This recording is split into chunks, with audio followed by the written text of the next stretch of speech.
Hello ಸ್ನೇಹಿತರೆ, ಇವರು ಪವಿತ್ರ ರಾಣಿ ಅಂತ. ಸೊ ಬನ್ನಿ ಏನೆಲ್ಲ ಮಾಹಿತಿ ಕೊಟ್ಟಿದ್ದಾರೆ ಚರ್ಚೆ ಮಾಡೋಣ. ಮೊದಲನೇದಾಗಿ ಇವಳ ಸಮಸ್ಯೆ, ಯಜಮಾನರು ತುಂಬಾ ಸೋಮಾರಿ, ಓಪನ್ ಮಾಡಿ ಕುಳಿತರು ಕೂಡ ಮಾಡೋದಿಲ್ಲ ಎಂದು ಹೇಳಿಕೊಂಡಿದ್ದಾರೆ. ಕಾರಣ, ಯಜಮಾನರಿಗೆ ತುಂಬಾನೇ ನಿದ್ದೆ ಇದೆ ಅಂಡ್ ರಾತ್ರಿ ಸಮಯದಲ್ಲಿ ತುಂಬಾ ಬೇಗ ಮಲಗಿ ಬಿಡುತ್ತಾರೆ ಎಂದು ಮಾಹಿತಿ ಕೊಟ್ಟಿದ್ದಾರೆ. ಪ್ರಸ್ತುತ ಇವಳ ಸ್ಥಿತಿ, ಸೊ ಎಲ್ಲ ಇದ್ದು ಜೀವನದಲ್ಲಿ ಸುಖವಿಲ್ಲ ಎಂದು ಹೇಳಿಕೊಂಡಿದ್ದಾರೆ. ಇರೋದು ಚಾಮರಾಜನಗರದಲ್ಲಿ ಅಂಡ್ ಪವಿತ್ರ ರಾಣಿ ಅವರಿಗೆ ಸ್ನೇಹಿತರೆ ಇವರು ಕೊಟ್ಟಿದ್ದ ವಿಳಾಸಕ್ಕೆ ಬರುವಂತಹ ವ್ಯಕ್ತಿ ಬೇಕಾಗಿದ್ದಾನೆ. ಅದಕ್ಕೆ ಪ್ರೊಫೈಲ್ ಶೇರ್ ಮಾಡಿಕೊಂಡಿದ್ದಾರೆ. And get refund on bank transaction.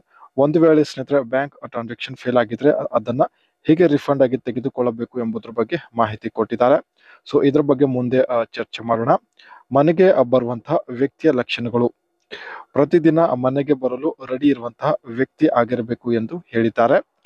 ರಾತ್ರಿ ಸಮಯದಲ್ಲಿ ಬಳಿ ಬಂದು ಮಾಡಿ ಹೋಗುವಂತಹ ಧೈರ್ಯವಂತ ವ್ಯಕ್ತಿ ಆಗಿರಬೇಕು ಎಂದು ಮಾಹಿತಿ ಕೊಟ್ಟಿದ್ದಾರೆ. ಬೇಕಾದ್ರೆ ಬರೋದಕ್ಕೆ ತಗಲುವಂತ ಎಲ್ಲ ಖರ್ಚು ವೆಚ್ಚಗಳು ಕೊಡುತ್ತೇನೆ, ಹಾಗೂ ಸ್ನೇಹಿತರೆ ಬಳಿ ಬಂದು ಮಾಡಿದರೆ ಸೊ ಹೋಗುವಾಗ 50,000 ರೂಪಾಯಿ ಕೂಡ ಕೊಡೋದಾಗಿ ಭರವಸೆ ಕೊಟ್ಟಿದ್ದಾರೆ. ಒಟ್ಟಾಗಿ ಸ್ನೇಹಿತರೆ ರಾತ್ರಿ ಸಮಯದಲ್ಲಿ ಮನೆಗೆ ಬಂದು ಮಾಡಿ ಹೋಗುವಂತ ವ್ಯಕ್ತಿ ಇವರಿಗೆ ಬೇಕಾಗಿದ್ದಾನೆ. ನೀವು ರೆಡಿ ಇದ್ರೆ ಕಾಮೆಂಟ್ ಅಲ್ಲಿ ಅನಿಸಿಕೆ ತಿಳಿಸಿ. ಅಂಡ್ ಯಜಮಾನರಿಂದ ಸ್ನೇಹಿತರೆ ತೃಪ್ತಿ ಆಗದೆ ಇರೋದಕ್ಕೆ ಕಾರಣ ಕೂಡ ಕೊಟ್ಟಿದ್ದಾರೆ. ಬನ್ನಿ, ತುಂಬಾ ಇಂಟ್ರೆಸ್ಟಿಂಗ್ ಆಗಿದೆ. ಯಜಮಾನರು 95 kg ದೇಹದ ತೂಕ ಹೊಂದಿದ್ದಾರೆ. ಸೊ ಅವರಿಗೆ ಮಾಡೋದ್ರ ಬಗ್ಗೆ ಆಸಕ್ತಿ ಕೂಡ ಇಲ್ಲ ಎಂದು ಹೇಳಿಕೊಂಡಿದ್ದಾರೆ. ಜೊತೆಗೆ ಸ್ನೇಹಿತರೆ ಯಜಮಾನರು ರಾತ್ರಿ 9 ಗಂಟೆಗೆ ಮಲಗಿ ಬಿಡುತ್ತಾರೆ. ಸೊ ಇವಳಿಗೆ ಸ್ನೇಹಿತರೆ ರಾತ್ರಿ 11ರಿಂದ 12 ಗಂಟೆ ಒಳಗಡೆ ಆಸೆ ಆಗುತ್ತೆ. ಸೊ ಈ ಒಂದು ಸಮಯದಲ್ಲಿ ಯಜಮಾನರಿಗೆ ನೋಡಿದ್ರೆ ಅವರು ಮಲಗಿರುತ್ತಾರೆ. ಸೊ ಈ ಒಂದು ಕಾರಣದಿಂದಾನೇ ಸ್ನೇಹಿತರೆ ಯಜಮಾನರಿಂದ ತೃಪ್ತಿ ಇಲ್ಲ ಎಂದು ಹೇಳಿಕೊಂಡಿದ್ದಾರೆ. ಇಲ್ಲಿ ಸ್ನೇಹಿತರೆ ಇವರು ಯಾವ ರೀತಿ ರಿಫಂಡ್ ಪಡೆದುಕೊಂಡಿದ್ದಾರೆ ಬನ್ನಿ ಚರ್ಚೆ ಮಾಡೋಣ.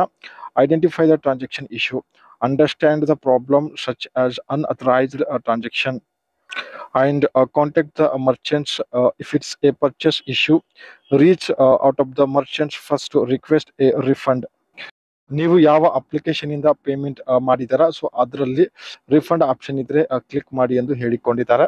So report to the bank, call or visit your bank to dispute the transactions if the merchants does not cooperate. Bank ಅಲ್ಲಿ ಹೋಗಿ ಕೂಡ ನೀವು ರಿಪೋರ್ಟ್ ಮಾಡಬಹುದು ಎಂದು ಮಾಹಿತಿ ಕೊಟ್ಟಿದ್ದಾರೆ. Submit return complaints, most banks require return dispute, private transaction details.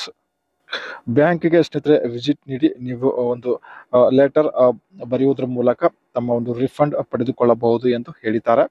Consume protection, in case of fraudulent charges the consumer protection act. ಒಟ್ಟಾಗಿ ಸ್ನೇಹಿತರೆ ಯಜಮಾನರು ನೋಡೋದಕ್ಕೆ ತುಂಬಾನೇ ದಪ್ಪ ಇದ್ದಾರೆ ಅಂಡ್ ಅವರಿಗೆ ಸರಿಯಾಗಿ ಮಾಡೋದಕ್ಕೆ ಬರಲ್ಲ. ಮೇಲಿಂದ ಮಾಡೋದ್ರಲ್ಲಿ ತುಂಬಾ ಆಸಕ್ತಿ ಕಡಿಮೆ ಇದೆ ಎಂದು ಮಾಹಿತಿ ಕೊಟ್ಟಿದ್ದಾರೆ.